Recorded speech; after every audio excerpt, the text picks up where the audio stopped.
ಇವತ್ತಿನ ನಮ್ ಟಾಪಿಕ್ ಬಂದ್ಬಿಟ್ಟು ಹೈಪರ್ ಟೆನ್ಷನ್. ಹೈಪರ್ ಟೆನ್ಷನ್ ಅಂದ್ರೆ ಅದನ್ನ ಹೈ ಬ್ಲಡ್ ಪ್ರೆಷರ್ ಅಂತಾನೂ ಕರೀತಾರೆ. ಆ ಹೈಪರ್ ಟೆನ್ಷನ್ ಕ್ರೈಟೇರಿಯಾ ಹೆಂಗದ ಅಂತ ಹೇಳಿ ಇವತ್ತು ನಾವು ನೋಡೋಣ. ನಾರ್ಮಲ್ ಬಿಪಿ ಎಷ್ಟದ ಅಂತ ಕೇಳಿದ್ರೆ ನಾವು 120/80 ಅಂತ ಹೇಳ್ತೀವಿ. ಅದು ನಾರ್ಮಲ್ ಬಿಪಿ. 120 ಅನ್ನೋದು ಸಿಸ್ಟೋಲಿಕ್, 80 ಅನ್ನೋದು ಡಯಾಸ್ಟೋಲಿಕ್.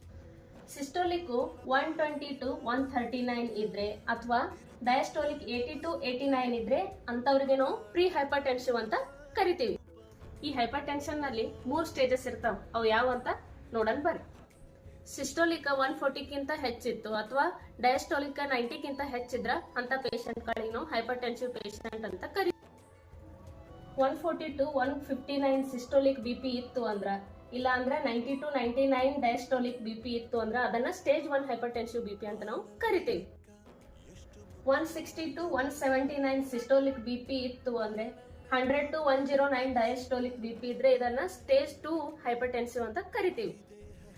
180 ಅಥವಾ 180ಕ್ಕಿಂತ ಹೆಚ್ಚು ಸಿಸ್ಟೋಲಿಕ್ ಬಿಪಿ ಇದ್ದು ಅಥವಾ 110 ಅಥವಾ 110ಕ್ಕಿಂತ ಹೆಚ್ಚಿತ್ತು ಅಂದ್ರೆ ಡಯಾಸ್ಟೋಲಿಕ್ ಇತ್ತು ಅಂದ್ರೆ ಅದನ್ನ ಸ್ಟೇಜ್ 3 ಹೈಪರ್ ಟೆನ್ಸಿವ್ ಅಂತ ಕರಿತೀವಿ. ಈ ಹೈಪರ್ ಟೆನ್ಷನ್ ನಿಂದ ಆಗುವ ಕಾಂಪ್ಲಿಕೇಶನ್ ಬಗ್ಗೆ ವಿಡಿಯೋ ಬೇಕಂದ್ರೆ ಕಮೆಂಟ್ ಮಾಡ್ರಿ.